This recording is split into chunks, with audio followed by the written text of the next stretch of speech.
Welcome to Franklin's lectures.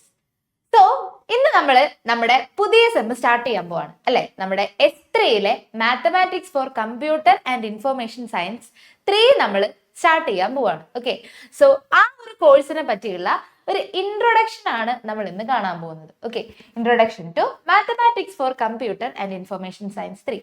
Okay, so നമ്മുടെ GAMAT 301. So first സെമ്മിൽ നിങ്ങൾ GAMAT 101 പഠിച്ചു, സെക്കൻഡ് സെമ്മിൽ 201 പഠിച്ചു, ഈ സെമ്മിൽ നിങ്ങൾക്ക് GAMAT 301 ആണ് അല്ലെ. നിങ്ങൾ കമ്പ്യൂട്ടർ സയൻസ്, ഇൻഫർമേഷൻ സയൻസ് ഒക്കെ പഠിക്കുന്ന ഗ്രൂപ്പ് എയിലെ സ്റ്റുഡൻസിന് വേണ്ടിയിട്ടുള്ളതാണ് ഈ ഒരു കോഴ്സ്. ഓക്കെ, അപ്പോൾ ഈ ഒരു GAMAT 301 വരുന്ന സമയത്ത് നിങ്ങൾക്ക് ഫസ്റ്റ് 2 സെമ്മിലും നിങ്ങൾ എന്തൊക്കെയാണ് പഠിച്ചുകൊണ്ടിരുന്നത്? മാത്സിൽ ഫസ്റ്റ് 2 സെമ്മിലും നിങ്ങൾ കൂടുതലും കാൽക്കുലസുമായിട്ട് റിലേറ്റ് ചെയ്തിട്ടുള്ള കാര്യങ്ങളും ഒക്കെയാണ് നിങ്ങൾ പഠിച്ചുകൊണ്ടിരുന്നത് അല്ലേ. കാൽക്കുലസ്, അതുപോലെ ഫൊറിയർ സീരീസ്, അങ്ങനത്തെ സീരീസ് ഒക്കെയാണ് നിങ്ങൾ പഠിച്ചുകൊണ്ടിരുന്നത് അല്ലേ. ഡിഫറൻഷ്യൽ ഇക്വേഷൻസ് ഒക്കെയാണ് അല്ലെ. പിന്നെ കഴിഞ്ഞ സെമ്മിൽ നിങ്ങൾ വെക്ടേഴ്സ് പഠിച്ചു, വെക്ടർ സ്പേസ് പഠിച്ചു. സോ ഈ സെമ്മിൽ നമുക്ക് ഈ ഒരു പേപ്പറിൽ പഠിക്കാനുള്ളത് വേറൊരു ടൈപ്പ് ഓഫ് ടോപ്പിക് ആണ്. ഓക്കെ, പ്രോബബിലിറ്റി നിങ്ങൾക്ക് അറിയാലോ, നിങ്ങൾ +1 +2 പഠിച്ചിട്ടുള്ള ടോപ്പിക് ആണ് പ്രോബബിലിറ്റി. സോ പ്രോബബിലിറ്റിനെ പറ്റിയിട്ടാണ്. പ്രോബബിലിറ്റി ആൻഡ് സ്റ്റൊക്കാസ്റ്റിക് പ്രോസസ് എന്ന് വേണമെങ്കിൽ നമുക്ക് ഈ പേപ്പറിന് പേര് കൊടുക്കാം. ഓക്കെ, കാരണം ഫസ്റ്റ് 2 മൊഡ്യൂളും നിങ്ങൾ പ്രോബബിലിറ്റിനെ പറ്റി പഠിക്കും. ദെൻ തേർഡ് മൊഡ്യൂൾ ആവുമ്പോൾ നമ്മൾ സ്റ്റൊക്കാസ്റ്റിക് പ്രോസസ്സുകളിലേക്കും പ്രോബബിലിറ്റിനെ നമ്മൾ ഒന്നും കൂടെ ലാർജ് ആയിട്ട് നമ്മൾ സ്കെയിൽ ചെയ്യും. എന്നിട്ട് ഫോർത്ത് മൊഡ്യൂളിൽ എത്തുമ്പോൾ നമ്മൾ സ്റ്റൊക്കാസ്റ്റിക് പ്രോസസ്സസ് എന്ന് പറയുന്ന ഒരു സംഭവം പഠിക്കും. ഓക്കെ, സോ അതായത് നമ്മൾ ഈ റാൻഡം ആയിട്ട് നമ്മുടെ ചുറ്റും നടക്കുന്ന കാര്യങ്ങളെ നമ്മൾ മാത്തമാറ്റിക്കലി മോഡൽ ചെയ്യാൻ വേണ്ടി ശ്രമിക്കുകയാണ്. ഓക്കെ, കാരണം നമുക്കിപ്പോ നമ്മളെ ചുറ്റും നടക്കുന്ന സംഭവങ്ങളൊന്നും ഒരിക്കലും അത് ഡിറ്റർമിനിസ്റ്റിക് ആയിട്ട് ഇപ്പോ ഇന്നത് സംഭവിക്കും അല്ലെങ്കിൽ നാളെ ഇത് സംഭവിക്കും എന്ന് നമുക്ക് ഒരിക്കലും കറക്റ്റ് ആയിട്ട് പറയാൻ പറ്റില്ല അല്ലെ. ഈ വെതർ പ്രഡിക്ഷൻ ഒക്കെ പറയുന്നത് എങ്ങനെയാണ്, അത് സംഭവിക്കാനുള്ള സാധ്യതയുണ്ട് എന്നാണ് അല്ലെ. അല്ലാണ്ട് നാളെ മഴ പെയ്യും എന്നവര് കറക്റ്റ് ആയിട്ട് തറപ്പിച്ച് അവര് പറയില്ല അല്ലെ. സോ അതിന് നമ്മൾ അവിടെ ഒരു സാധ്യതയാണ് നമ്മൾ കാണുന്നത്, നമ്മൾ പറയുന്നത് അല്ലെ. സോ അങ്ങനെയുള്ള റാൻഡം ആയിട്ട് അൺസർട്ടൈൻ ആയിട്ട് നടക്കുന്ന കാര്യങ്ങളുടെ അവരെ നമ്മൾ മാത്തമാറ്റിക്കലി മോഡൽ ചെയ്യാൻ ശ്രമിക്കുകയാണ് പ്രോബബിലിറ്റി ചെയ്യുന്നത്. ഓക്കെ, സോ ആ മോഡലിങ്ങിന്റെ ഏറ്റവും ബേസ് തൊട്ട് ഹയർ ലെവൽ വരെ നിങ്ങൾ പഠിക്കുന്ന ഒരു പേപ്പറാണ് ഈ ഒരു പേപ്പർ. ഓക്കെ, സോ വളരെ ഇമ്പോർട്ടൻ്റ് ആയിട്ടുള്ള കുറെ കൺസെപ്റ്റ്സും കാര്യങ്ങളൊക്കെ പഠിക്കുന്ന ഒരു പേപ്പറാണ്. കമ്പ്യൂട്ടർ സയൻസ് പഠിക്കുന്ന സ്റ്റുഡൻസ് ആണ് നിങ്ങൾ. സോ നിങ്ങൾക്ക് പ്രോബബിലിറ്റി എത്രത്തോളം ഇമ്പോർട്ടൻ്റ് ആണ് എന്ന് നിങ്ങൾക്ക് തന്നെ അറിയായിരിക്കും. ചിലപ്പോൾ അറിയില്ല എന്നാണെങ്കിൽ ഇനി കാണും, അപ്പൊ നിങ്ങൾക്ക് മനസ്സിലാവും ഇതൊക്കെ നിങ്ങൾ അവിടെ പഠിച്ചിട്ടുള്ള കാര്യങ്ങളാണല്ലോ നിങ്ങൾക്ക് തോന്നും. ഓക്കെ, നമ്മുടെ പല കാര്യങ്ങളും ഇപ്പോ ഈ റെക്കമെൻഡേഷൻ സിസ്റ്റംസ്, ഓക്കെ, നമുക്ക് ഈ തേർഡ് മൊഡ്യൂളിലും ഫോർത്ത് മൊഡ്യൂളിലും ഒക്കെ വരുന്ന കുറെ അഡ്വാൻസ്ഡ് ആയിട്ടുള്ള കുറെ കാര്യങ്ങളൊക്കെ ഉണ്ട്. അതിൽ നിങ്ങൾ ഈ ഗൂഗിളിന്റെ റെക്കമെൻഡേഷൻ സിസ്റ്റംസും കാര്യങ്ങളും, അതുപോലെ ഗൂഗിളിന്റെ നമ്മൾ സെർച്ച് എഞ്ചിൻ വർക്ക് ചെയ്യുന്നത്, പേജ് റാങ്ക് കാര്യങ്ങളൊക്കെ വരുന്നത് ആ ഒരു ഫോർത്ത് മൊഡ്യൂളിൽ നമ്മൾ പഠിക്കുന്ന കൺസെപ്റ്റ് വെച്ചിട്ടാണ്. ഓക്കെ, പിന്നെ അതുപോലെ നെറ്റ്വർക്ക് ട്രാഫിക് ഒക്കെ നമുക്ക് ഐഡന്റിഫൈ ചെയ്യാം. നിങ്ങൾക്ക് ഓരോ വെബ് പേജിലൊക്കെ എത്രത്തോളം ട്രാഫിക് വരുന്നുണ്ട്, അതിനെ എങ്ങനെ കൺട്രോൾ ചെയ്യുക, അതൊക്കെ പഠിക്കുന്നത് അതിൻ്റെയൊക്കെ ഒരു മാത്തമാറ്റിക്കലി അതിൻ്റെയൊക്കെ പിന്നിലുള്ള കാര്യം, അതിനൊക്കെ നമുക്ക് എങ്ങനെ മോഡൽ ചെയ്ത് അവരെയൊക്കെ നമുക്ക് എങ്ങനെ കൺട്രോൾ ചെയ്യാൻ പറ്റും എന്ന് നിങ്ങൾക്ക് പഠിക്കാൻ പറ്റുന്ന, എന്ന് നിങ്ങൾക്ക് ഐഡന്റിഫൈ ചെയ്യാൻ പറ്റുന്ന ഒരു ടൈപ്പ് ഓഫ് പേപ്പറാണ് ഈ ഒരു പേപ്പർ. ഓക്കെ, സോ നമുക്ക് എന്ത് ചെയ്യാം, ഈ പേപ്പറിന്റെ കൂടുതൽ ഡീറ്റെയിൽസിലേക്ക് നമുക്ക് പോവാം. ഓക്കെ, സോ ഈ ഒരു പേപ്പറിന്റെ കോഴ്സ് കോഡ് വരുന്നത് GAMAT 301 എന്നാണ് അല്ലെ. സോ 201 അല്ല, 201 നമ്മൾ S2 കഴിഞ്ഞു. തേർഡ് സെമ്മിൽ എത്തുമ്പോൾ A ഗ്രൂപ്പുകാർക്ക് so GAMAT 301. So S3 301. Okay, അപ്പോൾ ഇവിടെ നിങ്ങൾക്ക് ഇന്റേണൽ എക്സാമിന് നിങ്ങൾക്ക് വേണ്ട മാർക്ക് എത്രയാണ്? 40 മാർക്ക് നിങ്ങൾക്ക് ഇന്റേണൽ മാർക്കായിട്ട് കിട്ടണം. ആൻഡ് എക്സ്റ്റേണൽ എക്സാമിന് നിങ്ങൾക്ക് റിട്ടൺ ആയിട്ടുള്ള നിങ്ങളുടെ സെം എക്സാമിന് നിങ്ങൾക്ക് കിട്ടേണ്ടത് 60 മാർക്കാണ് അല്ലെ. നിങ്ങൾക്ക് അറിയാവുന്ന പോലെയാണ്, കഴിഞ്ഞ സെമ്മിലൊക്കെ കണ്ട പോലെ തന്നെയാണ് മാർക്ക് സ്പ്ലിറ്റും കാര്യങ്ങളൊക്കെ വരുന്നത്. ഓക്കെ, ദെൻ ക്രെഡിറ്റ് 3 ക്രെഡിറ്റിന്റെ പേപ്പറാണ്. ഓക്കെ, 4 ക്രെഡിറ്റ് ഇല്ല, 3 ക്രെഡിറ്റ് ആണ് ഈ ഒരു പേപ്പറിനുള്ളത്. സാധാരണ മാത്സ് പേപ്പർ നിങ്ങൾക്ക് അങ്ങനെയാണല്ലോ വരല് അല്ലെ. ഡിസ്ക്രീറ്റ് മാത്രമാണ് കഴിഞ്ഞ ഒരു സെമ്മിൽ നിങ്ങൾക്ക് 4 ക്രെഡിറ്റ് വന്നിട്ടുണ്ടായിരുന്നത്. സോ ഇത് മാത്സ് പേപ്പർ ആയതുകൊണ്ട് ഇവിടെ നിങ്ങൾക്ക് ഈ ഒരു മാത്സ് പേപ്പർ മാത്രമേ ഉള്ളൂ അല്ലെ. ഡിസ്ക്രീറ്റ് പോലെ നിങ്ങൾക്ക് വേറെ മാത്സ് പേപ്പേഴ്സ് ഒന്നും ഈ ഒരു സെമ്മിൽ വരുന്നില്ല. സോ ഇവിടെ നിങ്ങൾക്ക് ഈ ഒരു മാത്സ് പേപ്പർ മാത്രമേ ഉള്ളൂ. ആൻഡ് അതിന്റെ ക്രെഡിറ്റ് 3 ഓക്കെ. സോ എക്സാം 2.5 മണിക്കൂറിന്റെ എക്സാം ആണ്. ആൻഡ് ഈ ഒരു പേപ്പറിൽ നിങ്ങൾ പോകുന്നതിന് മുന്നേ നിങ്ങൾക്ക് പ്രീ റിക്വസിറ്റ് ആയിട്ട് വേണ്ടത് ബേസിക് കാൽക്കുലസ് ആണ്.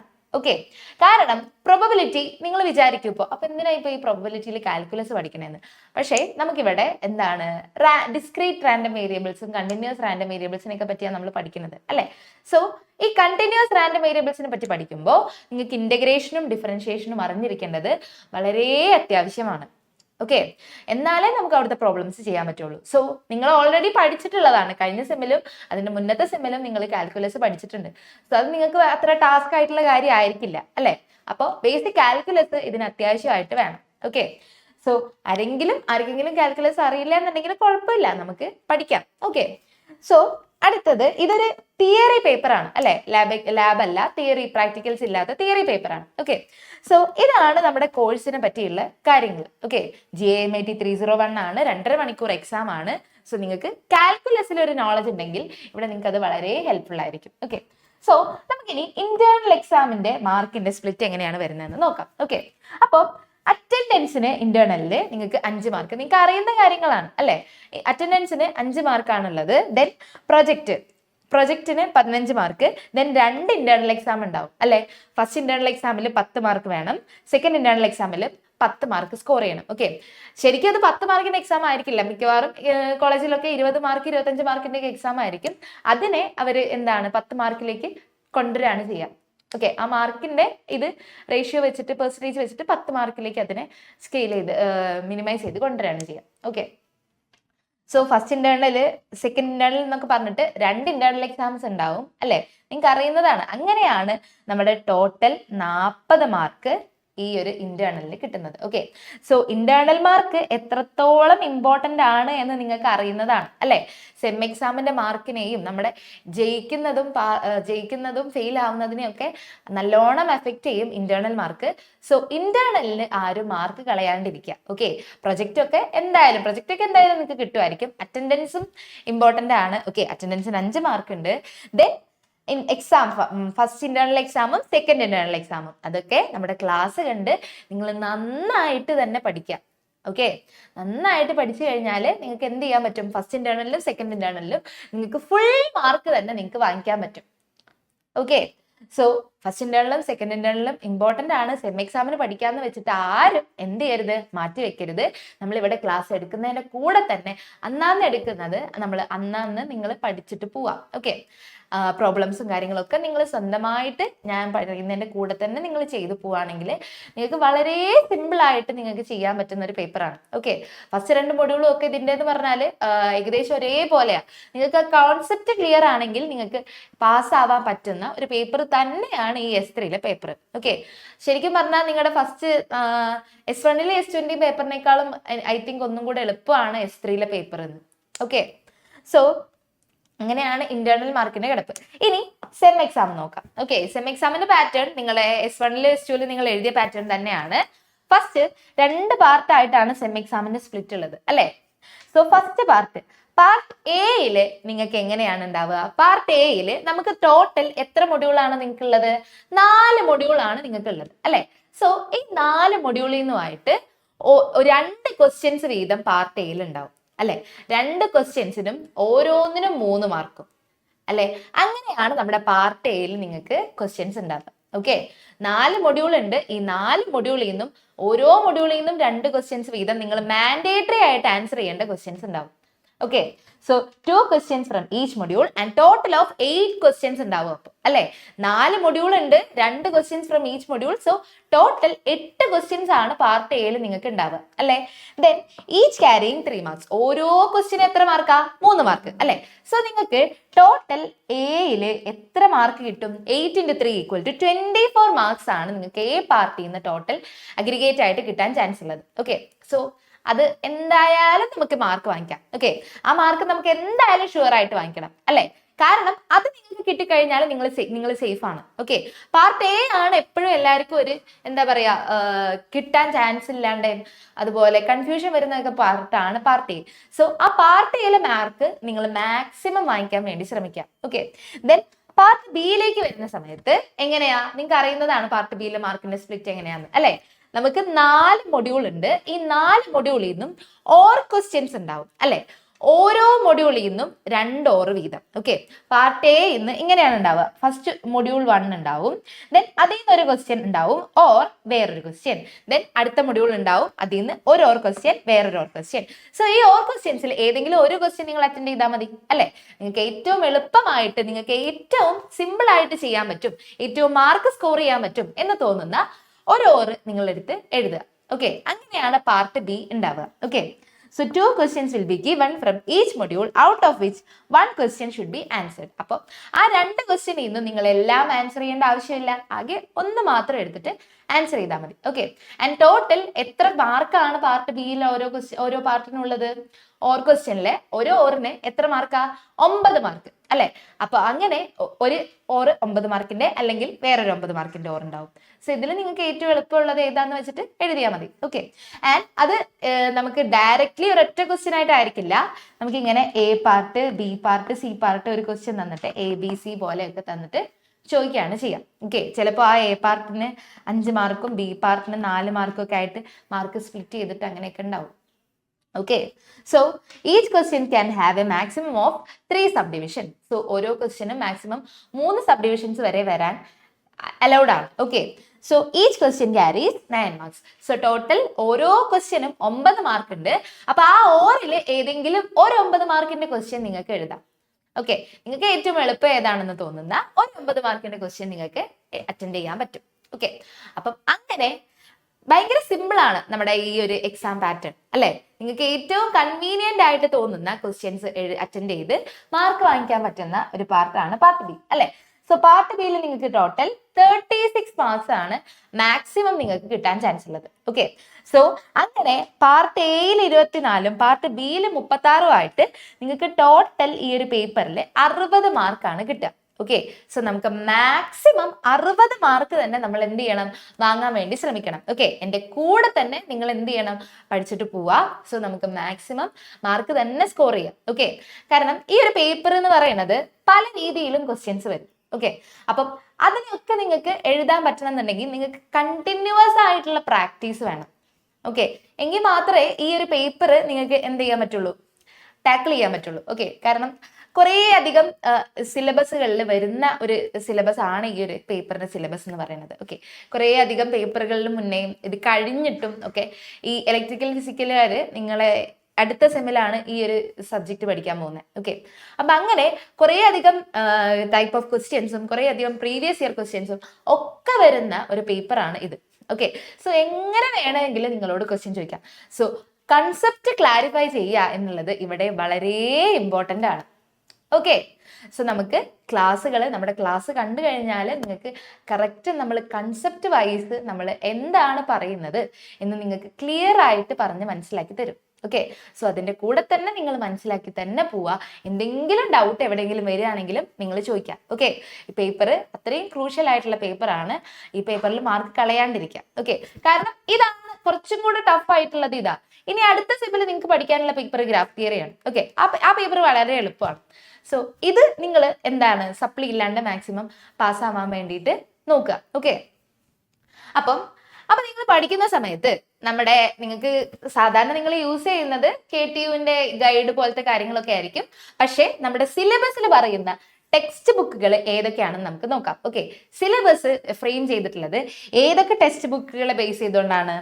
ഇത് ഈ ഒരു 2 ടെക്സ്റ്റ് ബുക്കാണ് മെയിൻ ആയിട്ട് പറഞ്ഞിട്ടുള്ളത്. ആൻഡ് ഇത് രണ്ടും തന്നെ വളരെ സിമ്പിൾ ആയിട്ട് നിങ്ങൾക്ക് വായിച്ചാൽ ഡൈജസ്റ്റ് ചെയ്യാൻ പറ്റുന്ന ടൈപ്പ് ഓഫ് 2 ടെക്സ്റ്റ് ബുക്കാണ്. Okay, so first one is probability and statistics for engineers and engineering and sciences.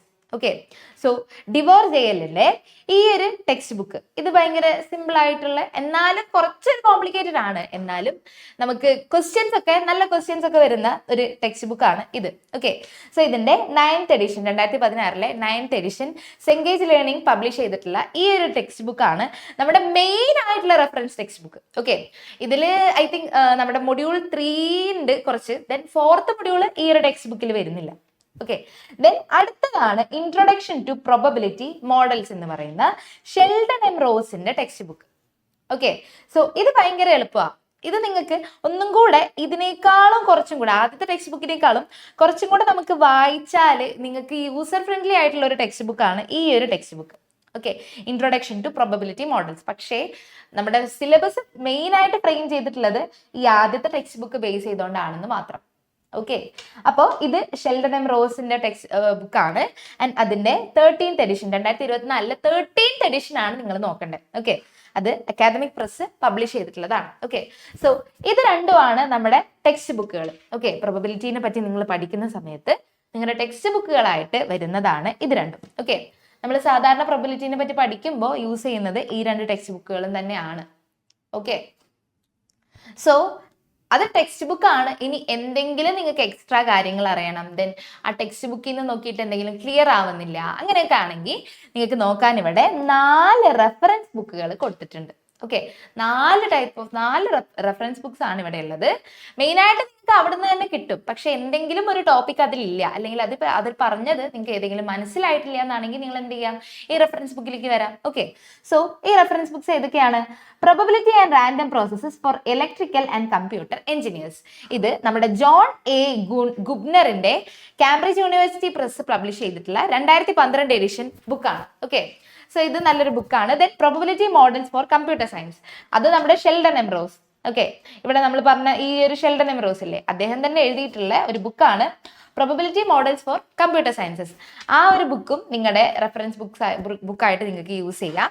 And അത് അക്കാദമിക് പ്രസ് പബ്ലിഷ് ചെയ്ത 2001 ഫസ്റ്റ് എഡിഷൻ ആണ് നിങ്ങൾക്ക് നോക്കേണ്ടത്. Okay, so then probability random variables and stochastic processes by Papoulis A Pillai SU. Okay, so ഇത് നിങ്ങൾക്ക് important ആണ്. Okay, main ആയിട്ട് നമുക്ക് സ്റ്റോക്കാസ്റ്റിക് പ്രോസസ്സുകളെ പറ്റി ഈ 2 ടെക്സ്റ്റ് ബുക്കിൽ നിന്ന് നിങ്ങൾക്ക് ചിലപ്പോൾ കിട്ടില്ല. പക്ഷേ ഈ ഒരു ടെക്സ്റ്റ് ബുക്ക് നിങ്ങൾക്ക് നോക്കിക്കഴിഞ്ഞാൽ സ്റ്റോക്കാസ്റ്റിക് പ്രോസസ്സുകളെ പറ്റി കുറച്ചും കൂടെ കാര്യങ്ങൾ നിങ്ങൾക്ക് മനസ്സിലാക്കാൻ വേണ്ടി പറ്റും. ഓക്കെ, സോ ഇത് ടാറ്റ എം മെഗ്രോ ഹില്ലിന്റെ 4th എഡിഷൻ ആണ്, 2002 4th എഡിഷൻ ബുക്കാണ്. ഓക്കെ, ആൻഡ് അതുപോലെ റാൻഡം പ്രോസസ്സുകളെ പറ്റി അറിയാൻ പറ്റുന്ന വേറൊരു ബുക്കാണ് probability statistics and random process എന്ന് പറയുന്ന കൗസല്യ പപ്പുവിന്റെ ബുക്ക്. ഓക്കെ, പിയേഴ്സൺ പബ്ലിഷ് ചെയ്തിട്ടുള്ള 2013 എഡിഷൻ ആണ് നിങ്ങൾക്ക് റെഫറൻസ് ബുക്കായിട്ട് കൊടുത്തിട്ടുള്ളത്. ഓക്കെ, സോ ആ ആദ്യത്തെ 3 മൊഡ്യൂളും നിങ്ങൾക്ക് ചിലപ്പോൾ എല്ലാ ടെക്സ്റ്റ് ബുക്കിലും കാണാൻ പറ്റുമായിരിക്കും.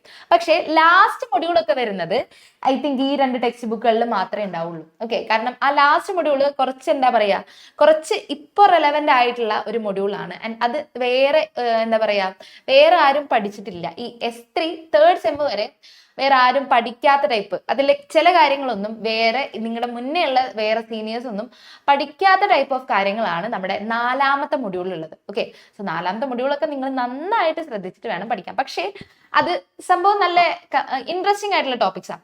നമ്മുടെ ഗൂഗിളിന്റെ പേജ് റാങ്ക് വർക്ക് ചെയ്യുന്നത്, അതുപോലെ ഈ സ്പോട്ടിഫൈയിലും അങ്ങനെയുള്ള എന്താ പറയുക, നെറ്റ്ഫ്ലിക്സ്, യൂട്യൂബ്, ഇൻസ്റ്റഗ്രാം, ഇവിടെയൊക്കെ ഉള്ള ഈ റെക്കമെൻഡേഷൻ സിസ്റ്റംസ് ഒക്കെ ഉണ്ടല്ലോ, അതെങ്ങനെയാണ് വർക്ക് ചെയ്യുന്നത് എന്നാണ് നമ്മൾ ആ ഒരു മൊഡ്യൂളിൽ നമ്മൾ പഠിക്കുന്ന ആ ഒരു കൺസെപ്റ്റ് ആണ് അവിടെ വരുന്നത്.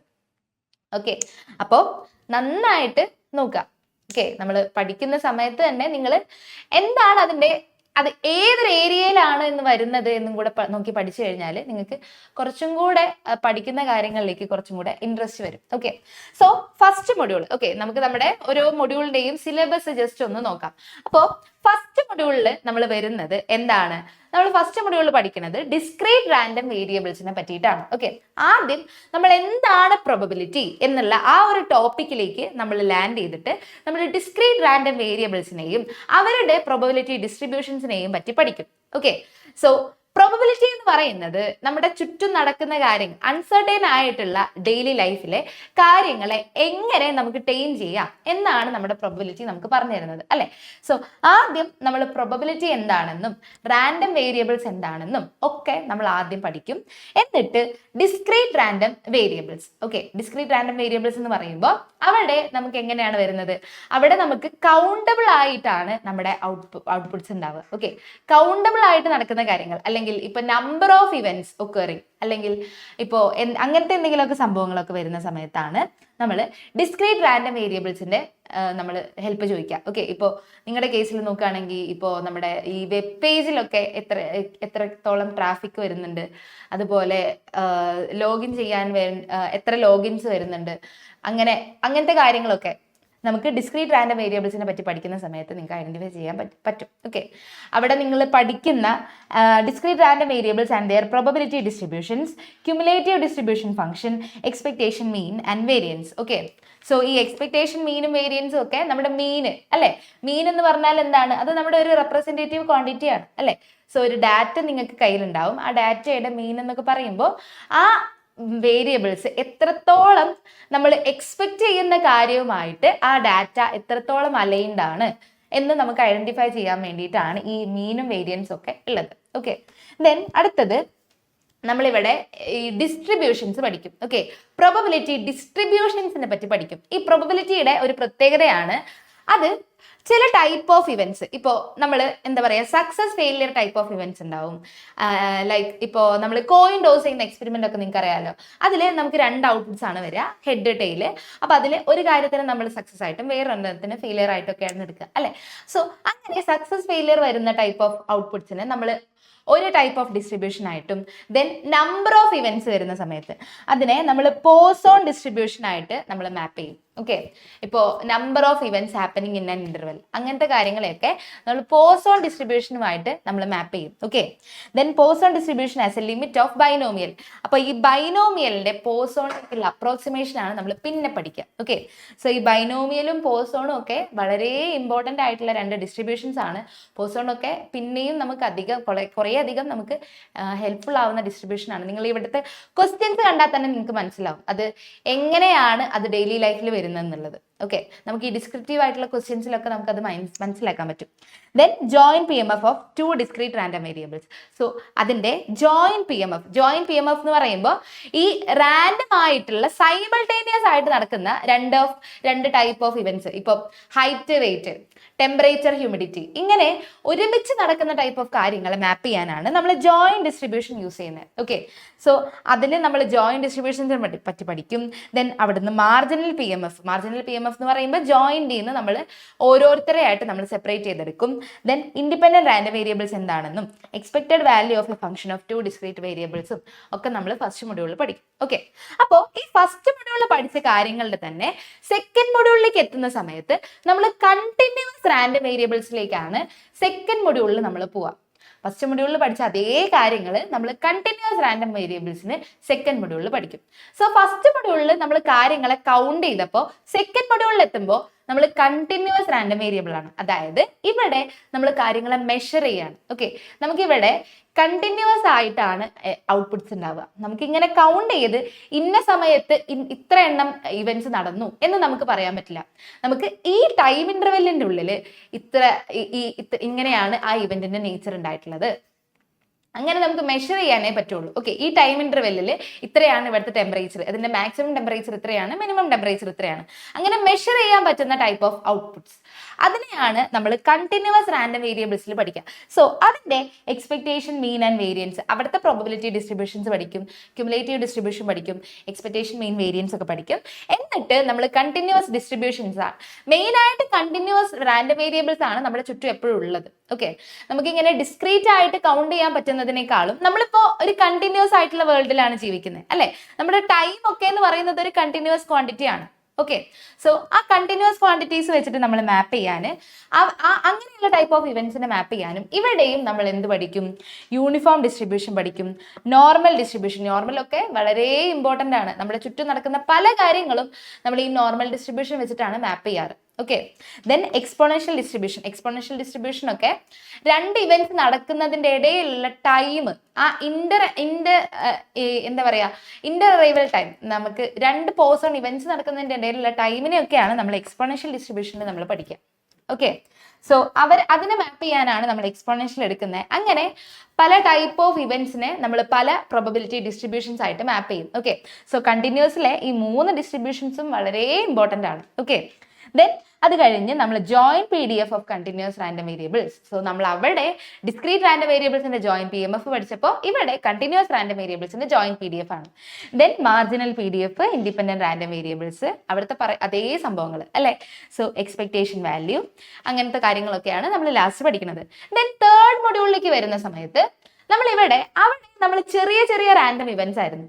സോ തേർഡ് മൊഡ്യൂളിലേക്ക് വരുമ്പോൾ നമ്മൾ അവരെ നമ്മൾ വലിയ ലാർജ് സ്കെയിലിലേക്ക് നമ്മൾ കൊണ്ടുവരികയാണ്. ഓക്കെ, കുറേ ഇവന്റ്സ് നടക്കുന്ന സമയത്ത് എന്താണ് ഒരു സിസ്റ്റത്തിന്റെ ബിഹേവിയർ, അല്ലെങ്കിൽ എന്താണ് ഒരു റാൻഡം ഇവന്റ്, അപ്പൊ എങ്ങനെയാണ് ബിഹേവ് ചെയ്യുക എന്നാണ് നമ്മൾ മൊഡ്യൂൾ 3 പഠിക്കുന്നത്. ഓക്കെ, മൊഡ്യൂൾ 3 നമുക്ക് രണ്ടായിട്ട് സ്പ്ലിറ്റ് ചെയ്യാൻ പറ്റും. First one is limit theorems and second one is stochastic process. Okay, so ഈ ലിമിറ്റ് തിയറംസിൽ നിങ്ങൾക്ക് വരുന്നത്, ലിമിറ്റ് തിയറംസ് എന്ന് പറയുമ്പോൾ ലിമിറ്റ് തിയറംസ് ചെയ്യുന്നത് എന്താന്ന് വെച്ചാൽ നമ്മുടെ ഈ ചുറ്റുമുള്ള കാര്യങ്ങളെ എന്താ പറയാ, അവരുടെ ഈ ചെറിയ ചെറിയ സംഭവങ്ങൾ വെച്ചിട്ട് നമ്മൾ അത് വലിയ കാര്യങ്ങളിലേക്ക് നമ്മൾ മാപ്പ് ചെയ്യാണ് ലിമിറ്റ് തിയറംസ് ചെയ്യാം. ഓക്കെ, അപ്പോൾ അങ്ങനെ കുറേ അധികം നടക്കുന്ന സംഭവങ്ങളെയൊക്കെ നമ്മൾ ലിമിറ്റ് തിയറംസ് വെച്ചിട്ട് അവരുടെ ആ ഒരു ബിഹേവിയർ നമ്മൾ മനസ്സിലാക്കും. ഓക്കെ, സോ ആ ഒരു നമ്പർ ഓഫ് ഒബ്സർവേഷൻസ് കൂടുന്ന സമയത്താണ് ആക്ച്വലി നമുക്ക് എന്താണ് ഒരു സാധനത്തിൽ കറക്റ്റ് ആയിട്ട് സംഭവിക്കുന്നത് എന്ന് നമുക്ക് പറയാൻ പറ്റുക. ഓക്കെ, നമ്മുടെ സാമ്പിൾ സൈസ് കൂടുമ്പോൾ, അല്ലെങ്കിൽ നമ്പർ ഓഫ് ഒബ്സർവേഷൻസ്, അല്ലെങ്കിൽ നമ്പർ ഓഫ് എക്സ്പെരിമെന്റ്സ് കൂടുമ്പോഴാണ് എപ്പോഴും നമുക്ക് ആക്യുറസി കൂടുതലായിട്ട് വരിക. ഓക്കെ, സോ നമ്മൾ പ്രെഡിക്റ്റ് ചെയ്ത കാര്യങ്ങൾ കറക്റ്റ് ആയിട്ട് നമുക്ക് എന്ത് പറ്റും, അങ്ങനെ ആ നമ്പർ ഓഫ് ഒബ്സർവേഷൻസ് കൂടുന്ന സമയത്ത് നമുക്ക് പറയാൻ പറ്റും. സോ അങ്ങനെയുള്ള കാര്യങ്ങളെ പറ്റിയാണ് നമ്മൾ ലിമിറ്റ് തിയറംസ് പഠിക്കുന്നത്. സോ അതിൽ നമുക്ക് മാർക്കോവ് ഇനീക്വാലിറ്റി ഉണ്ട്, ഷെബിഷേവ്സ് ഇനീക്വാലിറ്റി ഉണ്ട്. ഓക്കെ, സോ ഈ മാർക്കോവ് ഇനീക്വാലിറ്റിയും ഷെബിഷേവ്സ് ഇനീക്വാലിറ്റിയും ഒക്കെ എന്താ ചെയ്യുന്നതെന്ന് വെച്ചാൽ, നമുക്ക് ഓരോ ടൈപ്പ് ഓഫ് ഇവന്റ്സ് ഒക്കർ ചെയ്യാവുന്നതിന്റെയും അപ്പർ ബൗണ്ട്സ്, അതിന്റെ ഡിസ്ട്രിബ്യൂഷൻ ഇല്ലാതെ തന്നെ നമുക്ക് എത്ര വരെ ഒരു ഇവന്റ് നമുക്ക് ലിമിറ്റ് പോവാം എന്നൊക്കെ നമുക്ക് പറഞ്ഞു തരും. Then strong law of large numbers and central limit theorem, ഇത് രണ്ടും വളരെ ഇമ്പോർട്ടന്റ് ആണ്. Okay, strong law of large നമ്പേഴ്സും സെൻട്രൽ ലിമിറ്റ് തിയറും ഒക്കെ. സെൻട്രൽ ലിമിറ്റ് തിയറം ആണ് നമ്മുടെ നോർമൽ ഡിസ്ട്രിബ്യൂഷനെ ലാർജ്, എന്താ പറയാ, അതിന്റെ ആ ഒരു അത്രയും ഇമ്പോർട്ടൻസ് സെൻട്രൽ ലിമിറ്റ് തിയറം കൊടുക്കുന്നതാണ്. ഓക്കെ, കാരണം സെൻട്രൽ ലിമിറ്റ് തിയറത്തിൽ നിങ്ങൾ പഠിക്കും എന്തുകൊണ്ടാണ് നോർമൽ ഡിസ്ട്രിബ്യൂഷൻ ഇത്രയും ഇമ്പോർട്ടന്റ് ആവുന്നത്, എങ്ങനെയാണ് ഈ ഒരു പ്രൊബബിലിറ്റിക്ക് എങ്ങനെ കറക്റ്റ് ആയിട്ട് ഓരോ കാര്യങ്ങളെയും പ്രെഡിക്റ്റ് ചെയ്യാൻ പറ്റുന്നു എന്ന് നിങ്ങൾ ഈ സെൻട്രൽ ലിമിറ്റ് തിയറം പഠിക്കുമ്പോൾ നിങ്ങൾക്ക് മനസ്സിലാവും. ഓക്കെ, നമ്മൾ ക്ലാസ്സിൽ അത് ഡീറ്റെയിൽഡ് ആയിട്ട് പറയും. ഓക്കെ, സോ അടുത്തതാണ് stochastic process. So stochastic process എന്ന് പറയുമ്പോൾ നമ്മുടെ random events over time evolve ചെയ്യുന്ന സമയത്ത് നമ്മൾ എങ്ങനെ അതിനെ മാപ്പ് ചെയ്യും എന്നൊക്കെയാണ് നമ്മൾ സ്റ്റൊക്കാസ്റ്റിക് പ്രോസസ്സിൽ പഠിക്കുക. സോ നമുക്ക് ഡിസ്ക്രീറ്റ് ടൈം പ്രോസസ് ഉണ്ട്, കണ്ടിന്യൂസ് ടൈം പ്രോസസ് ഉണ്ട്. Okay, then counting process, post on process and Inter arrival times. Okay, നമ്മൾ ഫസ്റ്റ് മൊഡ്യൂളിലും സെക്കൻഡ് മൊഡ്യൂളിലും ആയിട്ട് പഠിച്ചിട്ടുള്ള ഡിസ്ട്രിബ്യൂഷൻസിനെ യൂസ് ചെയ്ത് നമ്മൾ ഒരു റാൻഡം പ്രോസസ്സിന് തന്നെ നമ്മൾ മാപ്പ് ചെയ്യാണ്. ഓക്കെ, ചെറിയ ചെറിയ ഇവന്റ്സ് അല്ലാണ്ട് ആ ഇവന്റ്സ് പല തവണ നടക്കുന്ന സമയത്ത് നമ്മൾ അതിനെ മാപ്പ് ചെയ്യാനാണ് ഈ ഒരു പാർട്ടിൽ നമ്മൾ പഠിക്കുക. ഓക്കെ, സോ ഈ പാർട്ടൊക്കെ എന്ന് പറയുന്നത് പലയിടത്തും നിങ്ങൾക്ക് ഇതിന്റെ നോട്ടൊന്നും പലയിടത്തും ഉണ്ടാവില്ല, കാരണം ഇത് നിങ്ങൾക്ക് പുതിയതായിട്ട് വന്നിട്ടുള്ള കാര്യങ്ങളാണ്. ഓക്കെ, സോ ഇതൊക്കെ നന്നായിട്ട് ശ്രദ്ധിച്ചിട്ട് വേണം നിങ്ങൾ പഠിക്കാൻ. ഓക്കെ, ദെൻ ലാസ്റ്റ് മൊഡ്യൂൾ ആണ് ഐ തിങ്ക് ഏറ്റവും ഇൻട്രസ്റ്റിംഗ് ആയിട്ടുള്ള മൊഡ്യൂൾ ഈ ഒരു പേപ്പറിലെ. ഓക്കെ, ഇതിലാണ് നമ്മുടെ മാർക്കോ ചെയിനും റാൻഡം വാക്ക് മോഡലും ഒക്കെ വരുന്നത്. ഓക്കെ, നമ്മുടെ ഗൂഗിൾ സെർച്ചിങ് ഇതൊക്കെ ബേസ് ചെയ്തിരിക്കുന്ന നമ്മുടെ മെയിൻ ആയിട്ടുള്ള നിങ്ങൾക്ക് ഏറ്റവും കൂടുതൽ അപ്ലിക്കേഷൻ ആയിട്ട് വരുന്ന ഒരു മൊഡ്യൂളാണ് 4ാമത്തെ മൊഡ്യൂൾ. ഓക്കെ, ഇതിൽ മാർക്കോ ചെയിൻ എന്ന് പറയുന്ന ഒരു ഇമ്പോർട്ടൻ്റ് ആയിട്ടുള്ള പക്ഷെ ഇൻട്രസ്റ്റിംഗ് ആയിട്ടുള്ള ഒരു കോൺസെപ്റ്റ് ഉണ്ട്. ഓക്കെ, സോ ആ മാർക്കോ ചെയിനിൽ നിങ്ങൾ എന്താ പഠിക്കുന്നതെന്ന് വെച്ചാൽ, എങ്ങനെയാണ് ഓരോ കാര്യങ്ങളും ഇന്റർ ഡിപ്പെൻഡന്റ് ആയിട്ടിരിക്കുന്നത്, അതിന്റെ പ്രോബബിലിറ്റീസ് ആണ് നമ്മൾ മാർക്കോ ചെയിനിൽ പഠിക്കുക. അപ്പോൾ നിങ്ങളുടെ ഓരോ സെർച്ചും എത്രത്തോളം ഇന്റർ ഡിപ്പെൻഡന്റ് ആയിട്ടിരിക്കുന്നു, നിങ്ങൾ ഓരോ കാര്യങ്ങളും ഇപ്പോൾ ഓരോ ക്ലിക്കും എത്രത്തോളം ഇന്റർ ഡിപ്പെൻഡന്റ് ആയിട്ടിരിക്കുന്നു എന്നൊക്കെ നമുക്ക് അവിടെ ആ ഒരു പ്രോബബിലിറ്റി വെച്ചിട്ടാണ് നിങ്ങൾ ആക്ച്വലി ചെയ്യുന്നത്. ഓക്കെ, സോ ദെൻ റാൻഡം വാക്ക് മോഡൽ. അപ്പോൾ ആ ഒരു സർഫിങ് നിങ്ങൾ റാൻഡം ആയിട്ട് നിങ്ങളിപ്പോൾ ഗൂഗിളിൽ സെർച്ച് ചെയ്യുകയാണെങ്കിൽ നിങ്ങൾ എങ്ങനെ ഏതൊക്കെ വെബ് പേജിൽ നിന്ന് ഏതൊക്കെ വെബ് പേജിലേക്ക് പോകുന്നു എന്നുള്ളതൊക്കെ നമുക്ക് അതിന്റെ ആ ഒരു ബേസിസ് ആണ് നമ്മൾ ഈ 4ാമത്തെ മൊഡ്യൂളിൽ പഠിക്കുക. Okay, so then Chapman Kolmogorov equation. So അങ്ങനെയുള്ള കാര്യങ്ങളെ നമുക്ക് എങ്ങനെ മാത്തമാറ്റിക്കലി നമുക്ക് അതിനെ ടീം ചെയ്യാം എന്നുള്ള അതിന് വേണ്ട ടൂൾസ് ആണ് നമ്മൾ ഇവിടെ പഠിക്കുന്നത്. ചാപ്മാൻ കോൾമോഗ്രോവ് ഇക്വേഷൻസ് ഒക്കെ അതിന് ഭയങ്കര ഹെൽപ്ഫുൾ ആയിട്ടുള്ള കാര്യങ്ങളാണ്. Okay, then classification of States, irreducible Marco chain, recurrent state, transient state and long run proportions. ഇതൊക്കെ എങ്ങനെ നിങ്ങളുടെ ഓരോ സെർച്ച് ഹിസ്റ്ററി വെച്ചിട്ട് നിങ്ങളുടെ ഇനിയുള്ള സെർച്ച് എങ്ങനെ ഇതാക്കാം, എന്നൊക്കെ നമുക്ക് ഐഡന്റിഫൈ ചെയ്യാൻ പറ്റും. ഇത് നമ്മുടെ നാച്ചുറൽ ലാംഗ്വേജ് പ്രോസസ്സിംഗ് എന്ന് പറയുന്ന ഒരു ഏരിയ ഉണ്ട് അല്ലേ. സോ നാച്ചുറൽ ലാംഗ്വേജ് പ്രോസസ്സിങ്ങിലും AI ഡിസിഷൻ മേക്കിങ്ങിലും വെബ് പേജിലും അങ്ങനത്തെ പല കാര്യങ്ങൾക്കും യൂസ് ചെയ്യുന്ന ഒരു ടെക്നിക്കാണ്. അതിൻ്റെ പിന്നിൽ നമ്മൾ യൂസ് ചെയ്യേണ്ട മാത്തമാറ്റിക്സ് ആണ് ഈ ഒരു 4ാമത്തെ മൊഡ്യൂളിൽ നമ്മൾ പഠിക്കുന്നത്. ഓക്കെ, സോ അങ്ങനെ വളരെ റെലവൻ്റ് ആയിട്ടുള്ള നമ്മുടെ ഇന്നത്തെ കാലത്ത് നമ്മൾ അറിഞ്ഞിരിക്കേണ്ട കാര്യങ്ങളാണ് നമ്മുടെ ഈ ഒരു പേപ്പറിൽ നിങ്ങൾക്ക് മെയിൻ ആയിട്ട് വരുന്നത്. ഓക്കെ, സോ ഇത് ഏതൊക്കെ ഇൻഡസ്ട്രീസിലാണ് ഇത് അപ്ലൈ ചെയ്യുന്നത് എന്ന് നമുക്ക് ജസ്റ്റ് ഒന്ന് നോക്കാം. Okay, so computer science and IT industries അല്ലെ, നിങ്ങൾക്ക് മെയിൻ ആയിട്ട് വരുന്നത് CS ആൻഡ് IT ഇൻഡസ്ട്രീസ് ആണ് അല്ലെ. സോ CS ആൻഡ് IT ഇൻഡസ്ട്രീസിൽ cloud computing and server management. അപ്പോൾ ഇവിടെ എവിടെയൊക്കെയാണ് using Poisson distributions to model user request traffic to determine server scaling and prevent system crashes. So Poisson distribution ഒക്കെ നമുക്ക് ഓരോ traffic, നമ്മുടെ നെറ്റ്വർക്ക് ട്രാഫിക് എത്രത്തോളം ഉണ്ടെന്ന് പോസോൺ കൗണ്ടിങ് ആണ് ചെയ്യുന്നത്. സോ നെറ്റ്വർക്ക് ട്രാഫിക് കൗണ്ട് ചെയ്യാനും അങ്ങനെ നമ്മുടെ സിസ്റ്റം ക്രാഷ് ആവുന്നതിനെയൊക്കെ പ്രിവെന്റ് ചെയ്യാനും ഒക്കെ ഇത് ഹെൽപ്പ് ചെയ്യും.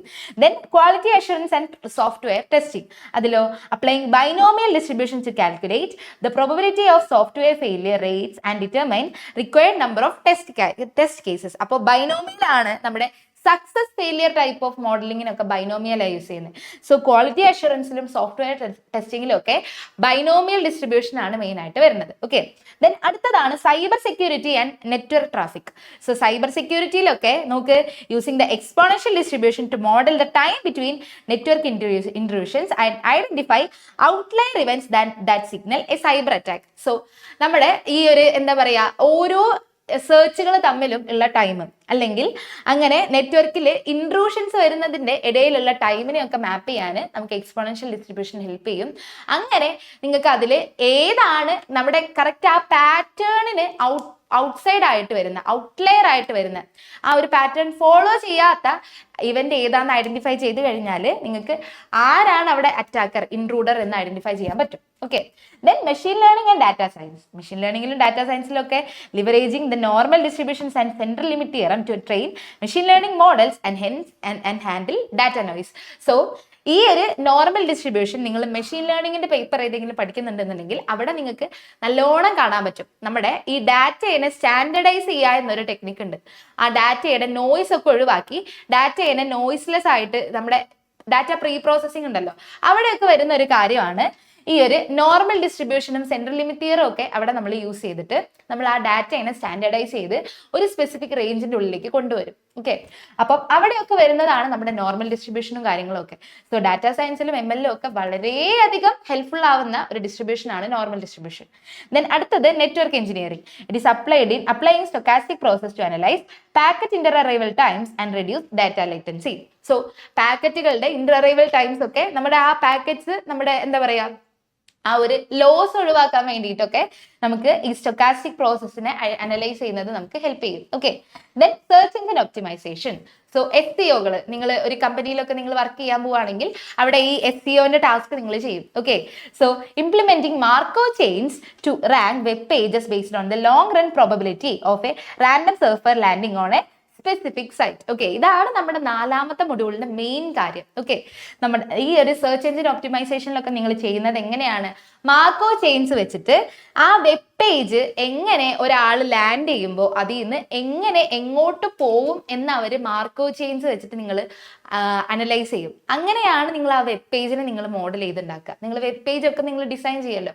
സോ അതിന് ഓരോ പേജസും നമ്മൾ ഓരോ സ്റ്റേറ്റ്സ് ആക്കിയിട്ട് വെച്ചിട്ട് ഹൈപ്പർ ലിങ്ക്സ് ഒക്കെ നമുക്ക് അവിടെ ആരോസ് ആയിട്ട് വെച്ചിട്ടൊക്കെയാണ് ഇത് വർക്ക് ചെയ്യുക. അത് നമുക്ക് ക്ലാസ്സിൽ നമുക്ക് ഡീറ്റെയിൽഡ് ആയിട്ട് പറയാം എങ്ങനെയാണ് അത് വരുന്നതെന്നൊക്കെ. ഞാൻ ക്ലാസ്സിൽ എന്തായാലും അത് പറയുന്നുണ്ട്. Okay, so then predictive text and NLP. So NLP predictive test. Okay, NLP എന്നൊക്കെ പറഞ്ഞാൽ ഇപ്പോൾ ഏറ്റവും അധികം ട്രെൻഡിങ് ആയിട്ട് വന്നിട്ടുള്ള ഒരു AI ഒരു ഏരിയയാണ് നാച്ചുറൽ ലാംഗ്വേജ് പ്രോസസ്സിംഗ് ഒക്കെ അല്ലേ. നമ്മളിപ്പോൾ ഒരു ടെക്സ്റ്റ് നമ്മൾ ടൈപ്പ് ചെയ്തുകൊണ്ടിരിക്കുന്ന സമയത്ത് നെക്സ്റ്റ് വരാൻ പോകുന്ന വേർഡ് എന്താണ് എന്ന് നമുക്ക് ടെക്സ്റ്റ് പ്രഡിക്റ്റ് ചെയ്ത് തരും അല്ലേ. ഇപ്പൊ നമ്മൾ ഇമെയിൽ ടൈപ്പ് ചെയ്യുന്ന സമയത്ത് അടുത്ത വേർഡ് എന്താണെന്ന് അത് നമുക്ക് പ്രഡിക്റ്റ് ചെയ്ത് തരും. സോ ആ NLP ഒക്കെ വർക്ക് ചെയ്യുന്നത് ഈ മാർക്കോ ചെയിൻ പ്രോബബിലിറ്റീസ് വെച്ചിട്ടാണ്. Okay, so using Markov chain models to predict the next word in a sequence for keyboard autocomplete and basic chatbot response generation. So എപ്പോഴും നമ്മൾ പറയുന്ന കാര്യങ്ങളൊന്നും കറക്റ്റ് സ്പെല്ലിംഗ് ഒന്നും കറക്റ്റ് ആയിക്കൊള്ളുന്നില്ല, എന്നാലും നമുക്ക് നെറ്റ് അതിന്റെ കറക്റ്റ് കാര്യങ്ങൾ നമുക്ക് തരും അല്ലെ. സോ അതൊക്കെ ഈ മാർക്കോ ചെയിൻ അനാലിസിസ് വെച്ചിട്ടാണ് അവിടെ വർക്ക് ചെയ്യുന്നത്. Okay, so then logistic and supply ചെയിനിലൊക്കെ ഇത് നല്ലോണം ഹെൽപ്പ് ചെയ്യുന്നുണ്ട്. ആൻഡ് ഇൻവെന്ററി മാനേജ്മെന്റിലൊക്കെ Poisson distribution to predict the number of items sold per day to optimise warehouse stock levels. So നമ്മളിവിടെ ക്വസ്റ്റ്യൻസ് ഒക്കെ ചെയ്യുന്ന സമയത്ത് നിങ്ങൾക്ക് മനസ്സിലാവും ഈ പോസോൺ ഒക്കെയാണ് നമ്മുടെ ആ ഇൻവെന്ററി മാനേജ്മെന്റിനൊക്കെ ഒപ്റ്റിമൈസേഷനൊക്കെ ഹെൽപ്പ് ചെയ്യുന്നത്. Okay, then warehouse robotics applying markov chains to program autonomous robots so they can navigate aisles effectively based on the probability of the next task location. Okay, so ഇനിയിപ്പോ റോബോട്ടിക്സിന്റെ ഒക്കെ ഏറെയാണ് നമുക്ക് വരാൻ പോകുന്നത് അല്ലെ. അപ്പോൾ അവിടെയൊക്കെ ഈ മാർക്കോ ചെയിൻസ് വെച്ചിട്ടാണ് നമ്മൾ റോബോട്ട്സിനെ ട്രെയിൻ ചെയ്യുന്നത്. അപ്പൊ അവർക്ക് ഇനി എന്താണ് വരുന്നത് എന്ന് അവർക്ക് എന്താണ് കറക്റ്റ് ആയിട്ട് പ്രെഡിക്റ്റ് ചെയ്യാൻ പറ്റണമെന്നുണ്ടെങ്കിൽ മാർക്കോ ചെയിൻ ആണ് അതിന്റെ ആ ഒരു പ്രെഡിക്ഷന് നമ്മൾ യൂസ് ചെയ്യുന്നത്. ഓക്കെ, സോ റോബോട്ട്സിനെ ഒക്കെ നമ്മൾ ഇത് വെച്ചിട്ടാണ് ട്രെയിൻ ചെയ്തെടുക്കുന്നത്. Okay, then delivery optimisation utilising stochastic process to model traffic flow and arrival times for fleet management and last mile delivery tracking. So Poisson പ്രോസസ്സും ഇന്റർ അറൈവൽ ടൈംസ് ഒക്കെ വെച്ചിട്ട് ആ ഡെലിവറി കറക്റ്റ് ആയിട്ട് ഇന്ന സമയത്തിന്റെ ഉള്ളിൽ അവിടെ എത്തുന്നില്ലേ എന്ന് എൻഷുർ ചെയ്യുന്നതിന് നമുക്ക് ഹെൽപ്പ് ചെയ്യും. ഓക്കെ, ദെൻ അടുത്തത് ടെലികമ്മ്യൂണിക്കേഷൻസിലൊക്കെ കോൾ സെന്റർ മാനേജ്മെന്റ്. ഇപ്പോൾ നമ്മൾ ഈ ഒരു പ്രോബ്ലം ചെയ്യുന്ന സമയത്ത് നിങ്ങൾക്ക് മനസ്സിലാവും ടെലിഫോൺ കോൾസിന്റെ ക്വസ്റ്റ്യൻസ് ഒക്കെയാണ് നമ്മൾക്ക് ഈ എക്സ്പോണൻഷ്യൽ ഡിസ്ട്രിബ്യൂഷനിലും പോസോൺ ഡിസ്ട്രിബ്യൂഷനിലും ഒക്കെ നിങ്ങൾ മെയിൻ ആയിട്ട് കാണാം. ഓക്കെ, സോ അത് വെറും ക്വസ്റ്റ്യൻസ് അല്ല, അത് ആക്ച്വലി അതിന്റെ അപ്ലിക്കേഷൻ തന്നെയാണ്. Okay, so using Erlang distribution a derivative of exponential okay to determine the number of operators needed to handle incoming call volumes. So അപ്പോൾ അങ്ങനെ നമ്മൾ മോഡൽ ചെയ്യുന്ന സമയത്ത് നമുക്ക് ഓരോ സ്റ്റേഷനിലേക്കും വരുന്ന ഇൻകമിംഗ് കോൾസിനെ ഹാൻഡിൽ ചെയ്യാൻ എത്ര ആളുകൾ വേണം എന്നൊക്കെ അപ്പം നമുക്ക് അവിടെ മാനേജ് ചെയ്യാൻ വേണ്ടി പറ്റും. Okay, then signal processing. So leveraging expectation and variance to filter out noise from radio and satellite signals to clear communication. Okay, അപ്പോൾ നമുക്ക് ഈ സിഗ്നൽ പ്രോസസ്സിംഗ് ഒക്കെ അവിടെ എന്താണ് നോയിസ് റിഡക്ഷൻ അങ്ങനത്തെ കാര്യങ്ങൾക്കൊക്കെ ഈ എക്സ്പെക്ടേഷനും വേരിയൻസും ഒക്കെ നന്നായിട്ട് ഹെൽപ്പ് ചെയ്യും. ഓക്കെ, ദെൻ അടുത്തത് manufacturing and industry 4.0. So predictive maintenance using reliability engineering to predict when the factory machine will break down before it actually happens. So നമുക്ക് ഈ prediction ഒക്കെ ഇത് നന്നായിട്ട് ഹെൽപ്പ് ചെയ്യും. ഓക്കെ, നമ്മുടെ കണ്ടിന്യൂസ് റാൻഡം വേരിയബിൾസ് വെച്ചിട്ട് എപ്പോഴാണ് ഒരു സാധനം ഫെയിലിയർ ആവുന്നത്, എപ്പോഴാണ് ഒരു മെഷീൻ ഫെയിലിയർ ആവുന്നത് എന്ന് കറക്റ്റ് ആയിട്ട് നമുക്ക് പ്രഡിക്റ്റ് ചെയ്യാൻ പറ്റും. ഓക്കെ, അങ്ങനെ നമുക്ക് നമ്മുടെ ഇൻഡസ്ട്രീസിലെ നമ്മുടെ ലോസും കാര്യങ്ങളൊക്കെ നമുക്ക് പെട്ടെന്ന് നമുക്ക് കുറയ്ക്കാൻ പറ്റും. ഓക്കെ, പ്രൊഡക്ഷൻ ലോസ് ഒക്കെ കുറയ്ക്കാൻ വേണ്ടി അത് ഹെൽപ്പ് ചെയ്യും അല്ലേ. Then 6 Sigma quality control applying the normal distribution to ensure that manufacturer parts stay within strict tolerance limits. So ഈ നോർമൽ ഡിസ്ട്രിബ്യൂഷൻ ഒക്കെ വെച്ചിട്ട് നമ്മുടെ ആ ഒരു ടോളറൻസ് ലിമിറ്റിന്റെ ഉള്ളിലാണ് നമ്മുടെ പാർട്സ് ഒക്കെ ഉള്ളത് എന്ന് എൻഷുർ ചെയ്യാൻ വേണ്ടി പറ്റും. ഓക്കെ, ആ ഒരു ബ്രേക്ക് ഡൗൺ പോയിന്റ് കഴിഞ്ഞിട്ട് പോകുന്നില്ല എന്നൊക്കെ നമുക്ക് എൻഷുർ ചെയ്യാൻ വേണ്ടി പറ്റും. ഓക്കെ, സോ ദെൻ ലാസ്റ്റ് വരുന്നത് നമ്മുടെ ഹെൽത്ത് കെയർ ആൻഡ് ബയോടെക്നോളജിയിലൊക്കെ എപ്പിഡമോളജി സ്റ്റഡീസ്, എപ്പിഡമിക്സ് എന്നൊക്കെ പറയുന്നത് ഒരിക്കലും നമുക്ക് സെർട്ടൻ ആയിട്ട് വരുന്ന ഒരു കാര്യങ്ങളല്ല അല്ലെ, അതൊക്കെ സ്റ്റൊക്കാസ്റ്റിക് ആണ്, റാൻഡം ആയിട്ട് നടക്കുന്ന കാര്യങ്ങളാണ് എപ്പിഡമിക്സ് ഒക്കെ. So using stochastic process to model the spread of a virus through a population. അപ്പോൾ stochastic models വെച്ചിട്ടാണ് നമ്മുടെ കോവിഡ് പോലത്തെ ഇങ്ങനത്തെ കോവിഡ്, നിപ്പ അതുപോലത്തെ ഈ എപ്പിഡമിക്സ് ഒക്കെ സ്പ്രെഡ് ആവുന്ന സമയത്ത് നമുക്ക് ഈ സ്റ്റൊക്കാസ്റ്റിക് മോഡൽസും അതിന്റെ റാൻഡം വാക്കും ഒക്കെ വെച്ചിട്ട് നമുക്ക് എങ്ങനെയാണ് സ്പ്രെഡ് വരുന്നത് എന്ന് നമുക്ക് കറക്റ്റ് ഐഡന്റിഫൈ ചെയ്യാൻ വേണ്ടി പറ്റും. Okay, then clinical trials applying limit theorems like central limit theorem to prove that a new medicine is effective by testing it on a small sample of patients. So ഒരു ചെറിയ സാമ്പിളിന് നമ്മൾ test ചെയ്തിട്ട് നമ്മൾ അത് വലിയ പോപ്പുലേഷനിലേക്ക് കൊടുക്കല്ലേ ചെയ്യുക. അപ്പോൾ ആ ചെറിയ സാമ്പിളിൽ അത് എങ്ങനെയാണ് വർക്ക് ചെയ്യുന്നത്, അത് അനലൈസ് ചെയ്ത് അത് വലിയ പോപ്പുലേഷനിൽ എങ്ങനെയാണ് എഫക്റ്റീവ് ആവുക എന്നുള്ള ക്ലിനിക്കൽ ട്രയൽസിലൊക്കെ ഇത് ഹെൽപ്പ് ചെയ്യും. Okay, then energy and smart grids, power load forecasting. So using joint probability distributions to predict electricity demand across a city, solar, wind and traditional power sources. So joint distributions വെച്ചിട്ട് നമുക്ക് ഓരോ സിറ്റിയിലെയും demand നമുക്ക് identify ചെയ്യാൻ വേണ്ടി പറ്റും, പവറിനുള്ള demand ഒക്കെ നമുക്ക് identify ചെയ്യാൻ വേണ്ടി പറ്റും. Okay, then grid stability utilizing Markov models to simulate the probability of power grid failures during extreme weather events to create self-healing grids. Okay, so extreme weather സമയത്തൊക്കെ നമുക്ക് ഈ മാർക്കോ ചെയിൻ ഒക്കെ വെച്ചിട്ട് അവിടെ എങ്ങനെയാണ് ഗ്രിഡ് ഫെയിലിയർ ഉണ്ടാവാൻ chance ഉള്ളത്, എവിടെയൊക്കെ ഏതൊക്കെ ഗ്രിഡിലേക്കാണ് അപ്പൊ പവർ സപ്ലൈ ആവാണ്ടിരിക്കുക എന്നൊക്കെ അപ്പൊ നമുക്ക് കറക്റ്റ് ഐഡന്റിഫൈ ചെയ്യാൻ വേണ്ടി പറ്റും. ഓക്കെ, ഓരോ ഗ്രിഡും ഓരോ സ്റ്റേറ്റ് ആയിട്ട് ആക്ട് ചെയ്യും ആൻഡ് അവിടെ അത് തമ്മിലുള്ള കണക്ഷൻ അപ്പൊ ആ ഒരു ട്രാൻസിഷൻ ആയിട്ട് ആക്ട് ചെയ്ത് അങ്ങനെയൊക്കെയാണ് അത് വർക്ക് ചെയ്യുന്നത്. ഓക്കെ, സോ അത്രയും ആ ഒരു എനർജി സ്മാർട്ട് ഗ്രിഡ്സിലൊക്കെ നമ്മുടെ മാർക്കോ ചെയിൻ ഒക്കെ വരുന്നുണ്ട്. ഓക്കെ, സോ മെയിനായിട്ട് നിങ്ങളുടെ കേസിൽ പറയുകയാണെങ്കിൽ വളരെയധികം നിങ്ങൾക്ക് ഇന്നത്തെ ടെക്നോളജീസിലൊക്കെ വരുന്ന കാര്യങ്ങളാണ് നമ്മൾ ഈ ഒരു മൊഡ്യൂളിൽ പഠിക്കുന്നത്. ഓക്കെ, അവിടെ നമ്മൾ യൂസ് ചെയ്യുന്ന മാത്തമാറ്റിക്സ്, അതിന്റെ പിന്നിൽ വർക്ക് ചെയ്യുന്ന മാത്തമാറ്റിക്സ് ആണ് നമ്മളിവിടെ പഠിക്കുന്നത്. ഓക്കെ, എപ്പോഴും നമ്മളിങ്ങനെ പറയും, ഇപ്പോൾ കമ്പ്യൂട്ടർ സയൻസ് ഒക്കെ പഠിക്കുന്ന കുട്ടികൾക്ക് മാത്തമാറ്റിക്സ് അറിഞ്ഞാൽ എളുപ്പമാണെന്ന്. ഓക്കെ, സോ അവിടെ നിങ്ങൾക്ക് ആ എളുപ്പമാക്കാൻ നിങ്ങളെ സഹായിക്കുന്ന മാത്സ് ആണ് ഇവിടെ വരുന്നത്. ഓക്കെ, ഈ ഒരു മൊഡ്യൂളിൽ നിങ്ങൾക്ക് വരുന്നത്. Okay, so in the world of computer science probability is not just about chance, it is the language of certainty in an uncertain system.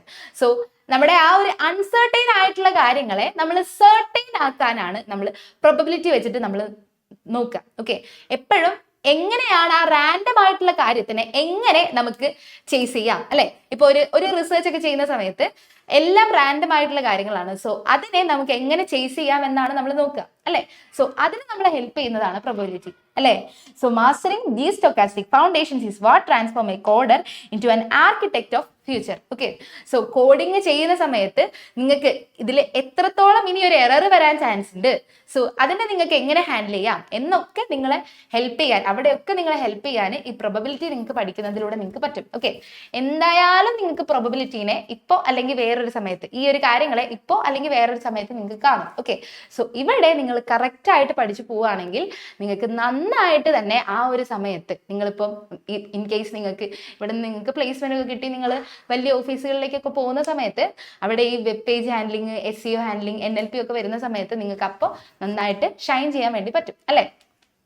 So നോക്ക്, ഞാനിവിടെ ജസ്റ്റ് നമ്മുടെ ആ ഒരു പേജ് റാങ്ക് ഉണ്ടല്ലോ അതിനെ ഞാൻ ജസ്റ്റ് ഒന്ന് ഇതാക്കി ഒരു ഇത് കൊടുത്തിരിക്കുകയാണ്, അതിൻ്റെ ഒരു ഡയഗ്രാം. ഓക്കെ, അപ്പൊ നമുക്ക് ഇവിടെ ഓരോ വെബ് പേജുകൾ ഉണ്ടാവും. സോ ഇത് ലൈക്ക് മാർക്കോ ചെയിൻ ആണ് ഇവിടെ ഇരിക്കുന്നത്. ഓക്കെ, ഓരോ വെബ് പേജുകളും ഓരോ സ്റ്റേറ്റ്സ് ആയിട്ട് ആ വെബ് പേജിൽ നിന്ന് നമ്മൾ അങ്ങോട്ട് പോകുന്നതും ഇങ്ങോട്ട് പോകുന്നതും ഒക്കെ നമ്മുടെ ഇവിടുത്തെ ട്രാൻസിഷൻസ് ആയിരിക്കും. ഓക്കെ, സോ ഇതിൽ ഏറ്റവും കൂടുതൽ ആളുകൾ വിസിറ്റ് ചെയ്തിട്ടുള്ള വെബ് പേജിനായിരിക്കും ഏറ്റവും കൂടുതൽ PR ഉണ്ടാവുക അല്ലെ. അപ്പം അതിനായിരിക്കും ഏറ്റവും കൂടുതൽ പ്രോബബിലിറ്റി. സോ അങ്ങനെ അതിൽ നിന്ന് നമ്മൾ ഓരോ ഹൈപ്പർ ലിങ്ക് വഴി നമ്മൾ ക്ലിക്ക് ചെയ്ത് പോകുമ്പോൾ അപ്പോൾ അവിടെ എന്തുണ്ടാവും, ഒരു ട്രാൻസിഷൻ ഉണ്ടാവും. ഓക്കെ, സോ അങ്ങനെ സ്റ്റേറ്റ് ട്രാൻസിഷൻസ് ഒക്കെ വെച്ച് നമ്മൾ എവിടെ നിന്ന് എങ്ങോട്ടാണ് പോകുന്നത് എന്നൊക്കെ ഐഡന്റിഫൈ ചെയ്ത് നമുക്ക് അങ്ങനെ അതിൻ്റെ ഉള്ളിൽ തന്നെ നമ്മളൊരു മാർക്കോ ചെയിൻ ക്രിയേറ്റ് ചെയ്യും. ഓക്കെ, സോ അങ്ങനെ നമുക്ക് ആ ഒരു പേജിന്റെ എന്നിട്ട് അപ്പൊ ഈ ചാപ്മാൻ കോൾമോഗ്രോ ഇക്വേഷൻസ് ഒക്കെ ഉണ്ടല്ലോ അതൊക്കെ വെച്ചിട്ട് നമ്മൾ മെട്രിക്സ് ഉണ്ടാക്കും. സോ ആ മെട്രിക്സിൽ നിന്ന് നമ്മൾ പ്രോബബിലിറ്റി കാൽക്കുലേറ്റ് ചെയ്ത് നമ്മുടെ ആ ഒരു വെബ് പേജിൽ അയാൾ ഇരിക്കുന്ന ആ ഒരു ടൈം നമുക്ക് ഇൻക്രീസ് ചെയ്യാൻ പറ്റും. സോ അങ്ങനെയൊക്കെയാണ് നമ്മുടെ സെർച്ച് എഞ്ചിൻ ഒപ്റ്റിമൈസേഷൻസും കാര്യങ്ങളൊക്കെ വർക്ക് ചെയ്യുന്നത്. ഓക്കെ, സോ ഈ ഒരു പേപ്പർ നിങ്ങൾ പഠിക്കുമ്പോൾ നിങ്ങൾക്ക് അങ്ങനെയുള്ള കുറേ കാര്യങ്ങൾ, നമ്മുടെ ഇന്നത്തെ ടെക്നോളജീസിനെ പറ്റിയുള്ള കുറേ കാര്യങ്ങൾ നിങ്ങൾക്ക് മനസ്സിലാക്കാൻ പറ്റും. ഓക്കെ, സോ വെറുതെ ഒരു മാത്സ് പേപ്പർ അല്ല. പ്രോബബിലിറ്റി എന്ന് പറയുമ്പോൾ എപ്പോഴും എല്ലാവർക്കും കൺഫ്യൂഷൻ ഒക്കെ ഉണ്ടാവുന്ന ഒരു പേപ്പറാണ്. ഓക്കെ, എപ്പോഴും എല്ലാവരും പറയുന്നത് ഞാൻ കേട്ടിട്ടുണ്ട്, പ്രോബബിലിറ്റി എല്ലാവർക്കും ഭയങ്കര ടഫാണ്, ഇതിന്റെ കാര്യങ്ങളൊന്നും പെട്ടെന്ന് മനസ്സിലാക്കാൻ പറ്റില്ല. ഇപ്പോൾ നിങ്ങളുടെ ഇതിന് മുന്നേ ഈ എക്സാം എഴുതിയ ആൾക്കാർക്കൊക്കെ പ്രോബബിലിറ്റി മുന്നേ ഈ പേപ്പർ പഠിച്ചിട്ടുള്ള 90 സ്കീമിൽ ഈ പേപ്പർ പഠിച്ചിട്ടുള്ള ആൾക്കാർക്കൊക്കെ പ്രോബബിലിറ്റി ഭയങ്കര പേടിയാണ്. ഓക്കെ, പക്ഷെ ശരിക്കും പേടിക്കാനൊന്നുമില്ല. നിങ്ങൾ ജസ്റ്റ് അത് മനസ്സിലാക്കിയിട്ട് നിങ്ങൾ എന്താണ് പ്രോബബിലിറ്റി എന്ന് മനസ്സിലാക്കുക ആൻഡ് അതിൻ്റെ ആ ഒരു റാൻഡം ബിഹേവിയർ നിങ്ങൾ മനസ്സിലാക്കി കഴിഞ്ഞാൽ നിങ്ങൾക്ക് നന്നായിട്ട് മാർക്ക് സ്കോർ ചെയ്യാൻ പറ്റുന്ന ഒരു പേപ്പറാണ്. ഓക്കെ, പിന്നെ കുറച്ച് കാൽക്കുലേഷൻ എറേഴ്സ് വരുത്താണ്ട് നിങ്ങൾ കറക്റ്റ് ആയിട്ട് ചെയ്യാനും പ്രോബ്ലംസ് ചെയ്യാനും നിങ്ങൾക്ക് അറിയണം. ഓക്കെ, അപ്പൊ അങ്ങനെയാണെങ്കിൽ നിങ്ങൾക്ക് സപ്ലി ഇല്ലാണ്ട് നന്നായിട്ട് മാർക്ക് സ്കോർ ചെയ്യാൻ പറ്റുന്ന ഒരു പേപ്പറാണ്. സോ നമ്മുടെ ക്ലാസ് എടുത്തു കഴിഞ്ഞാൽ നമ്മൾ ഓരോ ക്വസ്റ്റ്യൻസും ഓരോ ഏരിയയിൽ നിന്നും ഓരോ ക്വസ്റ്റ്യൻസും നമ്മൾ വർക്കൗട്ട് ചെയ്യും. അപ്പൊ നമുക്ക് ആ ക്വസ്റ്റ്യൻസ് ഒക്കെ വെച്ചിട്ട് നമുക്ക് കറക്റ്റ് എങ്ങനെയാണ് അത് വരുന്നത് എന്ന് നമുക്ക് പഠിക്കാൻ പറ്റും. ഓക്കെ, കറക്റ്റ് ക്വസ്റ്റ്യൻ വായിച്ച് നമ്മൾ എങ്ങനെ അതിന് ആൻസർ ചെയ്യണം എന്നുള്ള ആ ഒരു രീതിക്ക് തന്നെയായിരിക്കും നമ്മുടെ ക്ലാസ് പോവുക. സോ ആ ഒരു രീതിയിൽ നിങ്ങൾ ഈ പേപ്പറിനെ മനസ്സിലാക്കുകയാണെങ്കിൽ, ക്വസ്റ്റ്യൻസിനെ മനസ്സിലാക്കുകയാണെന്നുണ്ടെങ്കിൽ നിങ്ങൾക്ക് എളുപ്പമായിരിക്കും. ഓക്കെ, ഏറ്റവും എളുപ്പമുള്ള എക്സാം ഇത് തന്നെയായിരിക്കും, ഇതിൻ്റെ തന്നെ ആയിരിക്കും. ഓക്കെ, അപ്പോൾ എല്ലാവരും പെട്ടെന്ന് തന്നെ നമ്മുടെ കോഴ്സ് എടുത്തിട്ട് പഠിക്കാൻ വേണ്ടി തുടങ്ങുക. ക്ലാസ്സിൽ കോളേജിൽ അവിടെ എത്തട്ടെ, അല്ലെങ്കിൽ കോളേജിൽ ഇവിടെ എത്തട്ടെ, എക്സാം ആവട്ടെ എന്ന് പറഞ്ഞ് കാത്തിരിക്കരുത്. ഓക്കെ, നിങ്ങൾക്ക് കറക്റ്റ് വെറുതെ നമ്മൾ എക്സാമിന് തലേന്ന് വെച്ചിട്ട് പഠിക്കാൻ നിന്ന് കഴിഞ്ഞാൽ നിങ്ങൾക്ക് കോൺസെപ്റ്റ് ഒന്നും വെച്ചിട്ട് പഠിക്കാൻ പറ്റില്ല. അപ്പൊ നിങ്ങൾക്ക് ജസ്റ്റ് ഇത് കാണാപ്പാടം പഠിച്ച് പോകാനുള്ള ടൈമേ ഉണ്ടാവുള്ളൂ. ഓക്കെ, അപ്പൊ നിങ്ങൾക്ക് ഇത്രയും ഇമ്പോർട്ടൻ്റ് ആയിട്ട് ഇൻട്രസ്റ്റിംഗ് ആയിട്ടുള്ള കാര്യങ്ങളൊക്കെ വരുന്ന ഒരു പേപ്പറാണ്. സോ നിങ്ങൾ ഇത് നേരത്തെ പഠിച്ച് ഓരോ കോൺസെപ്റ്റും ക്ലിയർ ആക്കി പഠിക്കുകയാണെന്നുണ്ടെങ്കിൽ നിങ്ങൾക്ക് എന്ത് ചെയ്യാൻ പറ്റും, ഇതിന്റെ ആ ഒരു ഏത് ഏരിയയിലാണ് ഇത് വരുന്നതെന്നും കൂടെ ഐഡന്റിഫൈ ചെയ്ത് ആ രീതിക്ക് തന്നെ നിങ്ങൾക്ക് ഇത് കറക്റ്റ് ആയിട്ട് പഠിക്കാൻ പറ്റും. ഓക്കെ, സോ എല്ലാവരും ഇപ്പൊ തന്നെ നമ്മുടെ കോഴ്സ് എടുത്ത് ജോയിൻ ചെയ്യുക, പഠിച്ചു തുടങ്ങുക. ഓക്കെ, നമുക്ക് ഈ സെമ്മിൽ എന്തായാലും നമുക്ക് സപ്ലി വരുത്തരുത്. ഓക്കെ, അപ്പോൾ നമുക്ക് ഇനി ക്ലാസ്സിൽ കാണാം. അപ്പൊ എല്ലാവരും നമ്മുടെ കൂടെ തന്നെ ഉണ്ടാവുക. എന്തെങ്കിലും ഡൗട്ടോ കാര്യങ്ങളോ ക്ലാസ്സിൽ വരികയാണെന്നുണ്ടെങ്കിൽ നിങ്ങൾ ചോദിക്കാം. ഓക്കെ, സോ അങ്ങനെ നമ്മൾ ഇൻട്രസ്റ്റിംഗ് ആയിട്ട് നമ്മുടെ ഈ പേപ്പർ നമുക്ക് പഠിച്ചിട്ട് പോവാം. ഓക്കെ, അപ്പോൾ എല്ലാവർക്കും താങ്ക് യു സോ മച്ച്.